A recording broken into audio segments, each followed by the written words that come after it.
ನಮಸ್ಕಾರ.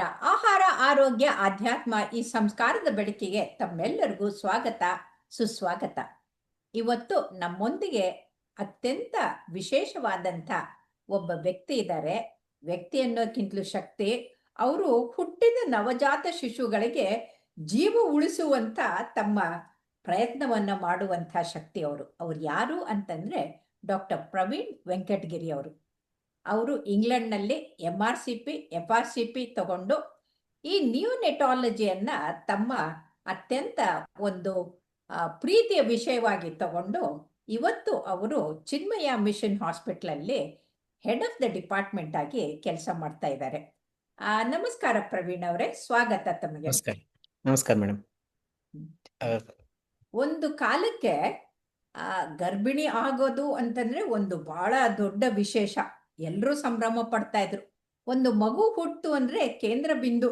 ಇಡೀ ಕುಟುಂಬದವರು ನಗ್ತಾ ಇದ್ರು. ಆ ಕಡೆಗೆ ಮಗು ಅಳು ಕೇಳ್ತಾ ಇದ್ದಂಗೆ ಈ ಕಡೆ ಕುಟುಂಬದವರು ಸಂತೋಷ ಪಡ್ತಾ ಇದ್ರು.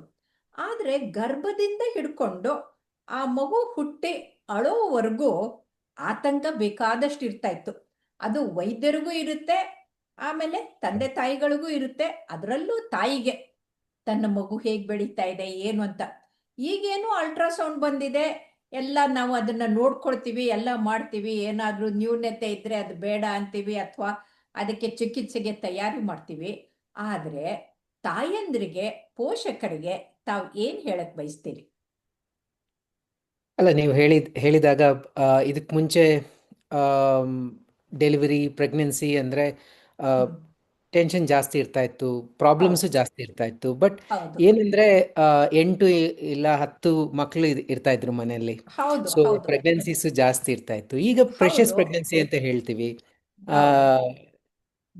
ನಾವು ಟ್ರೈನಿಂಗ್ ಟೈಮಲ್ಲಿ 8-10ರಲ್ಲಿ 1-2 ಸತ್ರು ಏನು ಯೋಚನೆ ಮಾಡ್ತಾ ಇರ್ಲಿಲ್ಲ. ಈಗ ಹುಟ್ಟೋದೇ ಒಂದು ಮಗು, ಆ ಮಗು ಸರಿ ಹುಟ್ಟಬೇಕು ಅನ್ನೋ ಆತಂಕ ಹೆಚ್ಚಾಗಿದೆ. ನಿಜ, ಕರೆಕ್ಟ್. ಅದೇ ತರ ನೋಡಿದ್ರೆ ನಾವು ಈ ದೇಶದ ಸ್ಟ್ಯಾಟಿಸ್ಟಿಕ್ಸ್ ನೋಡಿದ್ರೇನು, ನಾವು ಓದೋ ಟೈಮಲ್ಲಿ 60-70 ಮಕ್ಕಳು 1000ದಲ್ಲಿ ಹೋಗ್ತಾ ಇದ್ರು, ಸಾಯ್ತಾ ಇದ್ರು. ಸಾಯ್ತಾ ಇದ್ರು. ಆವಾಗ ನಾವು ಆ ಮಗು ಆಯುಷ್ಯ ಅಷ್ಟು, ಏನು ಮಾಡಕ್ಕಾಗೋದಿಲ್ಲ ಅಂತ ಜನರು ಇದ್ ಮಾಡ್ತಾ ಇದ್ರು, ವೈದ್ಯರಿಗೂ ಏನ್ ಮಾಡ್ತಾ ಇರ್ಲಿಲ್ಲ. ಆದ್ರೆ ಈಗ ದಿನ ಬದಲಾಗಿದೆ. ಅಕಸ್ಮಾತ್ ಮಗುಗೆ ಏನಾದ್ರೂ ಸತ್ತು ಹುಟ್ಟಿದ್ರೆ, ಸ್ಟಿಲ್ ಬರ್ತಾ ಇದ್ರೆ ಆ ಮನೆಯವರು ಆತಂಕ. ಡಾಕ್ಟರ್ಗಳ ಮೇಲೆ ಕೇಸ್ ಹಾಕಿದ್ದನ್ನು ಕೂಡ ನಾನು ಕಂಡಿದ್ದೀನಿ. ಹಾಗಾಗಿ ಇವತ್ತಿನ ದಿನ ಬದಲಾಗಿದೆ. ಹೌದು, ನಿಜ ಸರ್. ಅದು ಒಳ್ಳೇದೇ, ಡೈರೆಕ್ಷನ್ ಕರೆಕ್ಟ್ ಆಗಿದೆ. ಅಂದರೆ ಈಗ ನಾವು ಹೇಳೋ 60-100 ಇತ್ತು ಒಂದು ಟೈಮಲ್ಲಿ.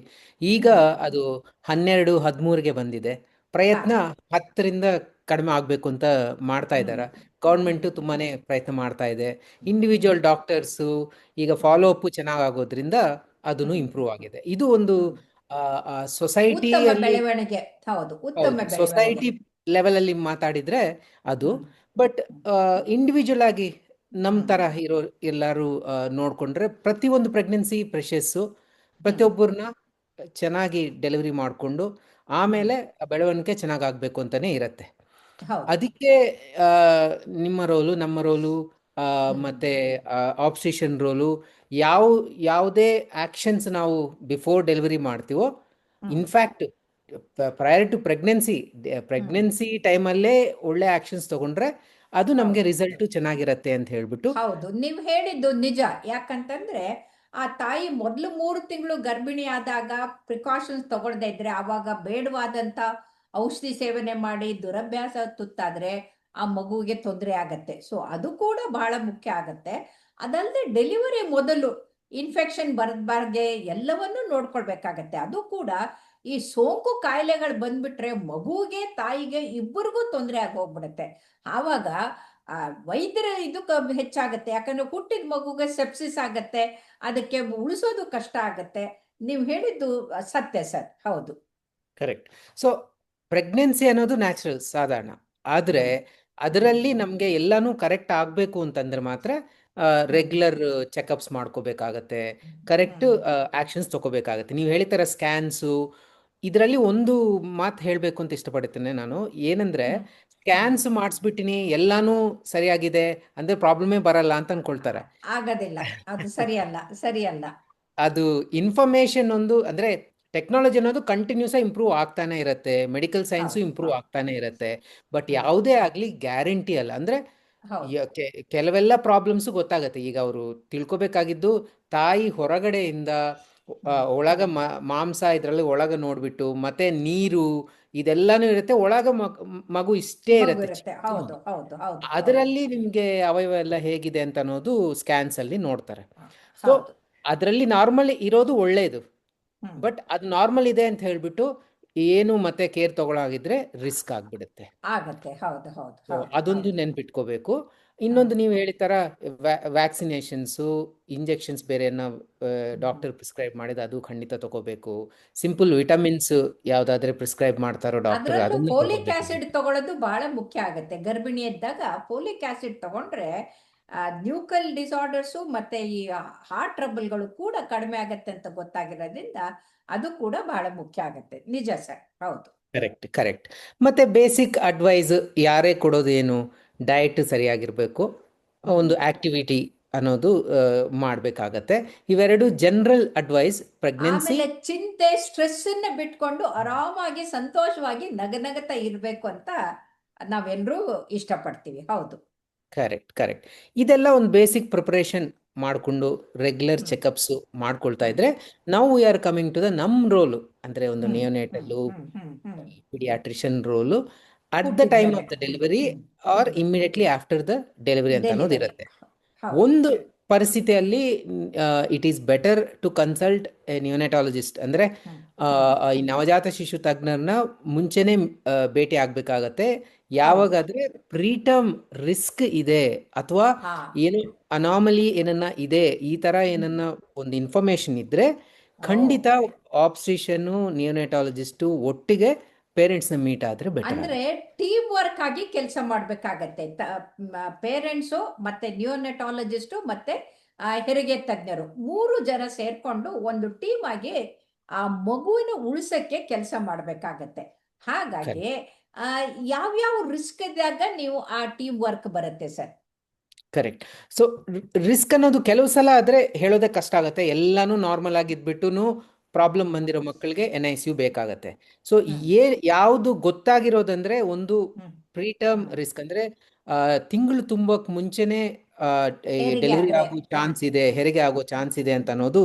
ಕೆಲವು ಸಲ ನೋವು ಬರುತ್ತೆ, ಹ್ಮ್. ನೀರು ಬ್ರೇಕ್ ಆಗಿದೆ ಹೊರ್ಟೋಗ್ಬಿಡುತ್ತೆ. ಅಂತ ಹೌದು, ಹೋಗ್ಬಿಡತ್ತೆ. ಮೆಂಬ್ರೇನ್ ಲೀಕ್ ಆಗಿ ನೀರು ಹೊರ್ಟೋಗತ್ತೆ. ಹೌದು. Hmm. Correct correct. Twins triplets ಇದ್ರೇನು ಪ್ರೀಟರ್ಮ್ ಆಗೋ ಹ್ಮ್. ಚಾನ್ಸಸ್ ಜಾಸ್ತಿ ಇರುತ್ತೆ. ಹೌದು, ಈಗ ಒಂದು IVF ಜಾಸ್ತಿ ಆಗಿರೋದ್ರಿಂದ ಟ್ವಿನ್ಸು ಟ್ರಿಪ್ಲೆಟ್ಸ್ಗಳು ಕೂಡ ಜಾಸ್ತಿ ಆಗಿದೆ. ಹೌದು ಸರ್. ಜಾಸ್ತಿ ಆಗಿರುತ್ತೆ. ನಿಜ. ಕೆಲವು ಸಲ ಹ್ಮ್. ಇನ್ಫೆಕ್ಷನ್ ಇರೋದ್ರಿಂದನೂ ಹ್ಮ್. ಪ್ರಿಮೆಚುರಿಟಿ ಇರ್ಬೋದು. ಹ್ಮ್. ಅಫ್ಕೋರ್ಸ್ ಕೆಲವು ಸಲ ಸ್ಟ್ರೆಸ್ಸು ಟ್ರಾವೆಲ್ ಇವೆಲ್ಲನೂ ಇದೆ. ಬಟ್ ಡೆಫಿನೆಟ್ ಹ್ಮ್. ಆದರೆ ಇನ್ಫೆಕ್ಷನು, ಹ್ಮ್. ಈ ಹ್ಮ್. ಟ್ರಿಪ್ಲೆಟ್ಸು ಟ್ವಿನ್ಸು ಇದ್ರೇನು, ಹ್ಮ್. ಅಥವಾ ಹ್ಮ್. ವಾಟರ್ಸ್ ಮೊದಲೇ ಬ್ರೇಕ್ ಆದರೆ ಇದು ಹ್ಮ್. Preterm risk. ಇದು ನಿಮಗೆ ಹೌದು. ಅರೌಂಡ್ 10% 15% ಆಫ್ ದ ಡೆಲಿವರೀಸಲ್ಲಿ ಈ ಥರ ಹ್ಮ್. ರಿಸ್ಕ್ ಇರೋ ಚಾನ್ಸ್ ಇರುತ್ತೆ.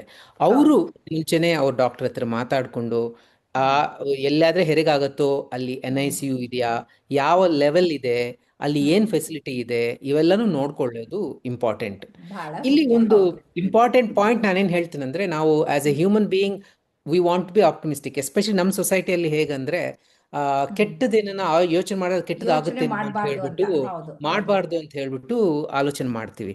ಬಟ್ ಹ್ಮ್. ಇದು ಹೇಗಂದ್ರೆ ಹ್ಮ್. ಪ್ರಿಪರೇಷನ್ ಇಲ್ಲದೆ ಹ್ಮ್. ಆಪ್ಟಿಮಿಸಮ್ ಯೂಸೇ ಇಲ್ಲ. ಹೌದು ಹೌದು. ಪ್ರಿಪ್ರೇಷನ್ ಆದ್ಮೇಲೆ ಹ್ಮ್. ಅವಾಗ ಆಟೋಮೆಟಿಕ್ ಆಗಿ ಯಾವ್ದಾದ್ರೆ ಕರೆಕ್ಟ್ ನಡೀತದೋ ಅದು ನಡೆದೇ ಅಂದ್ರೆ ನಡೀತದೆ. ನೀವು ಹೇಳೋದು prepare for the worst and do the best ಅಂತ. Yeah. ನೀವು ಎಷ್ಟೇ ಕಷ್ಟ ಇದನ್ನ ಅದನ್ನೆಲ್ಲವನ್ನು ಗಮನಕ್ಕಿಟ್ಕೊಂಡು, ಅಂದ್ರೆ ತಾಯಿ ಹೆದರ್ಕೊಳ್ಬೇಕಾಗಿಲ್ಲ, ತಾಯಿಗೆ ಹೇಳ್ಬೇಕಾಗಿಲ್ಲ. ನ್ಯೂನೆಟಾಲಜಿಸ್ಟು ಮತ್ತೆ ಹೆರಿಗೆ ತಜ್ಞರು ಮತ್ತೆ ಆ ಗಂಡನೋ ಅಥವಾ ಮನೆಯವರು ಕುಟುಂಬದವರು ಅವರು ಸೇರ್ಕೊಂಡ್ಬಿಟ್ಟು ಏನ್ ಪ್ರಾಬ್ಲಮ್ ಇದೆ, ಯಾಕೆ ಆಗ್ತಾ ಇದೆ ಅನ್ನೋದನ್ನ ಮೊದಲೇ ಸಮಾಲೋಚನೆ ಮಾಡ್ಕೊಂಡ್ರೆ ಆ ಮಗು ಹುಟ್ಟಿ ಅತ್ತಾಗ ನಾವು ನಗಬಹುದು. ಇಲ್ಲ ಅಂತಂದ್ರೆ ಆ ಮಗು ಅಳದೇ ಇದ್ರೆ ನಾವು ಅಳಬೇಕಾಗತ್ತೆ. ಹಾಗೂ ಇದನ್ನ ನಾವು ನೆನ್ಪಿಟ್ಕೊಳ್ಬೇಕು. ಕರೆಕ್ಟ್ ಹೌದು ಸರ್, ಕರೆಕ್ಟ್ ನಿಜ. ಕರೆಕ್ಟ್. ಪ್ರತಿಯೊಂದು ಸ್ಟ್ರೆಸ್ ಅನ್ನೋದು ಹ್ಮ್. ಇನ್ಫಾರ್ಮೇಶನ್ ಇಲ್ದಾಗಿದ್ರೆ ಬರುತ್ತೆ, ಇನ್ಫಾರ್ಮೇಶನ್ ಇಲ್ದ ಹೌದು ಸ್ಟ್ರೆಸ್ ಬರಲ್ಲ. ಸೊ ಹೌದು ಹೌದು ಬೆಟರ್ ಟು ಬಿ ಹೌದು ಇನ್ಫಾರ್ಮ್ಡ್ ರಾದರ್ ದೆನ್ ನಾಟ್ ಹೌದು ನೋಯಿಂಗ್ ಅಂಡ್ ಲೈಕ್ ಹೌದು. ಏನು ಆಗಲ್ಲ ಅಂತ ಅನ್ನೋದು ಅದು ಕರೆಕ್ಟ್ ಅಲ್ಲ. ಹ್ಮ್. So, ಹೌದು ಅದು ಹೌದು. ನಿಮ್ ಪಾಯಿಂಟ್. ಹ್ಮ್. ಸೊ ಹ್ಮ್. ಈಗ at the time of the delivery ಬಂದ್ರೆ ಹ್ಮ್. ಅಲ್ಲಿ ಟೀಮ್ ಅನ್ನೋದು ಬೇಕಾಗತ್ತೆ. ಯಾಕೆಂದ್ರೆ ನಾವು ಹ್ಮ್ ಇದಕ್ಕೆ ಮುಂಚೆ ಮಾತಾಡಿದ ಥರ ಒಂದು ಲೈಫ್ ಹೌದು ಬಗ್ಗೆ ಮಾತಾಡ್ತಾ ಇರೋದು. ತಾಯಿ ಎಷ್ಟು ಈಸಿಯಾಗಿ ಇನ್ಸೈಡ್ ಚೆನ್ನಾಗಿ ಮ್ಯಾನೇಜ್ ಮಾಡ್ತಾರಂದ್ರೆ ಹಾ ನೇಚರಲ್ಲಿ ಹ್ಮ್ ಆಟೋಮೆಟಿಕ್ ಆಗಿ ಬೇಕಾಗಿದ್ದೆಲ್ಲನೂ ಪ್ರೊವೈಡ್ ಮಾಡ್ತಾರೆ. ಬಟ್ ಹೌದು ದ ಹೌದು ಮೂಮೆಂಟ್ ಬೇಬಿ ಔಟ್ಸೈಡ್ ಬಂದ್ರೆ ಆ ಹಾ ಟ್ರಾನ್ಸಿಷನ್ ಅನ್ನೋದು ನಮ್ಮ ಹೌದು ಲೈಫಲ್ಲೇ ಮೋಸ್ಟ್ ಇಂಪಾರ್ಟೆಂಟ್ ಜರ್ನಿ ಅದು. ಹೌದು ಒಳಗಿಂದ ಹೌದು ಹೌದು ಹೌದು ಗರ್ಭಕೋಶದಿಂದ ಹೊರಗೆ ಬರೋದು ಅನ್ನೋದು. ತಾಯಿಯ ಗರ್ಭದ ಬೆಚ್ಚಗಿರೋದ್ರಿಂದ ಈ ಹೊರಗಡೆ ಚಕ್ರವ್ಯೂಹ ಅಂದ್ರೆ ಭಯಂಕರವಾದ ಚಕ್ರವ್ಯೂಹಕ್ಕೆ ಬರಬೇಕು ಅಂದ್ರೆ ಅದು ಬಹಳ ದೊಡ್ಡ ರಿಸ್ಕು. ಆವಾಗ ಕರೆಕ್ಟ್. ನಿಮ್ಮ ಪಾತ್ರ ಬಹಳ ದೊಡ್ಡದಾಗತ್ತೆ.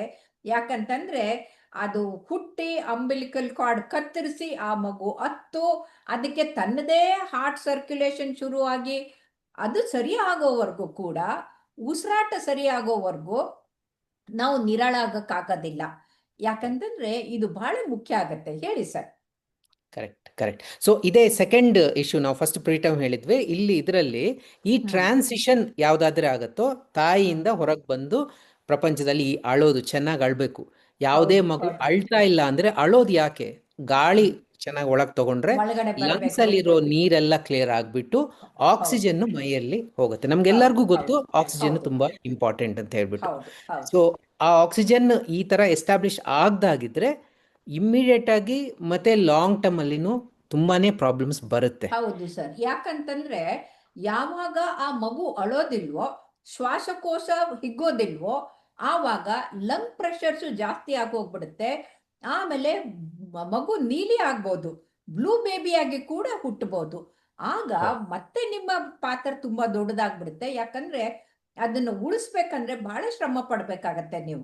ನಿಜ ಸರ್. ಹೌದು ಹೌದು. ಸೊ ಈ ಟ್ರಾನ್ಸಿಷನ್ ಇಲ್ಲಿ ಅದರಲ್ಲಿ ನಾವು ಆಕ್ಸಿಜನ್ ಎಲ್ಲ ಹ್ಮ್ ಆರ್ಗನ್ಸ್ಗೂ ಸಪ್ಲೈ ಆಗೋಂಗೆ ಎಸ್ಟಾಬ್ಲಿಷ್ ಮಾಡೋದೇ ವೆರಿ ಇಂಪಾರ್ಟೆಂಟ್. ಅದನ್ನೇ ನಾವು ರಿಸಸಿಟೇಷನ್ ಅಂತ ಹೇಳ್ತೀವಿ. ಹಾ ಸೊ ಹಾ ಅದು ಯಾವುದೇ ಮಕ್ಕಳಿಗೆ ಬೇಕಾಗುತ್ತೋ ಅವರಿಗೆ ಮಾತ್ರ ಮಾಡ್ತಾರೆ. ಅಂದರೆ ಹ್ಮ್ 100 ಮಕ್ಕಳು ಹುಟ್ಟಿದ್ರೆ ಹ್ಮ್ ಹಾರ್ಡ್ಲಿ 1 or 2 ಬೇಬೀಸ್ಗೆ ಸ್ವಲ್ಪ ಹ್ಮ್ ಗಾಳಿ ಬೇಕಾಗಬಹುದು. ಹ್ಮ್ ಅವರೆಲ್ಲರಿಗೂ ಬ್ರೈನ್ಗೇನೋ ಪ್ರಾಬ್ಲಮ್ ಆಗತ್ತಾ ಅಂತಲ್ಲ, ಬಟ್ ಹ್ಮ್ ಆ ಮಕ್ಕಳಿಗೆ ನಾವು ಹ್ಮ್ NICU ಅಲ್ಲಿ ಮಾನಿಟರ್ ಮಾಡಬೇಕಾಗತ್ತೆ. ಹೌದು ಅದರಲ್ಲಿ ಹೌದು ಸಿವಿಯಾರಿಟಿ ನೋಡಿಕೊಂಡು ಅದಕ್ಕೆ ಹ್ಮ್ ಡಿಫ್ರೆಂಟ್ ಟೈಪ್ಸ್ ಆಫ್ ಟ್ರೀಟ್ಮೆಂಟು ಇದೆಲ್ಲನೂ ಇರುತ್ತೆ. ಸೊ ಹಾ ಇದು ಹಾ ಎರಡನೇ ಕಾರಣ, ಅದು ಹ್ಮ್ ಇಂಪಾರ್ಟೆಂಟ್ ನೆನ್ಪಿಟ್ಕೊಳ್ಳೋದು. ಹ್ಮ್ ಇದು ಆದಮೇಲೆ ನಿಮಗೆ ಹ್ಮ್ ಮಗು ಹುಟ್ಟಿದ ಮೇಲೆ ಫೀಡಿಂಗ್ ಇಶ್ಯೂಸ್ ಇರ್ಬೋದು. ಹೌದು ನಾವು ನಾವು ಮಾತಾಡ್ತಾ ಇರೋದು ಒಂದು ಟೆಂಪರೇಚರ್ ಅನ್ನೋದು, ಎರಡನೇದು ಹ್ಮ್ ಆಕ್ಸಿಜನ್ ಹ್ಮ್ ಅನ್ನೋದು, ಹ್ಮ್ ಮೂರನೇದು ಗ್ಲೂಕೋಸ್ ಬಾಡಿಯಲ್ಲಿ ಲೆವೆಲ್. ಸರ್ಕ್ಯುಲೇಟ್ ಹೌದು ಆಗಬೇಕಾದ್ರೆ ಹೌದು ಹೌದು. ಫೀಡಿಂಗ್. ಈ ಇದು ಫೀಡಿಂಗ್ ಇದು ಇಶ್ಯೂಸ್ ಯಾವುದು? ಬಹಳ ಮುಖ್ಯ ಆಗುತ್ತೆ. ಯಾಕಂದ್ರೆ ತಾಯಿಗೆ ಡಯಾಬಿಟಿಸ್ ಇದ್ರೆ ಆ ಮಗುಗೆ ಹೈಪೋಗ್ಲೈಸಿಮಿಯಾ ಅಥವಾ ಹೈಪರ್ ಗ್ಲೈಸಿಮಿಯಾ ಇರ್ಬೋದು. ಹಾಗಾಗಿ ತುಂಬಾ ತೊಂದರೆಗಳಿದೆ ಅಂತಂದು ಹೇಳಿದ್ರೆ, ಹಾಗಾಗಿ ನೀವು ಇಷ್ಟು ಸರಳವಾಗಿ ಸುಂದರವಾಗಿ ಈ 15 ನಿಮಿಷದಲ್ಲಿ ಜನರಿಗೆ ಆ ತಾಯಿಯ ಗರ್ಭದಿಂದ ಹೊರಗಡೆ ಬರೋವರೆಗೂ ಎಷ್ಟು ಕಷ್ಟ ಪಡ್ಬೇಕಾಗತ್ತೆ ಅನ್ನೋದನ್ನ ತಿಳಿಸ್ಕೊಟ್ರಿ. ತುಂಬಾ ತುಂಬಾ ಧನ್ಯವಾದಗಳು ಸರ್. ನಮಸ್ಕಾರ. ನಮಸ್ಕಾರ.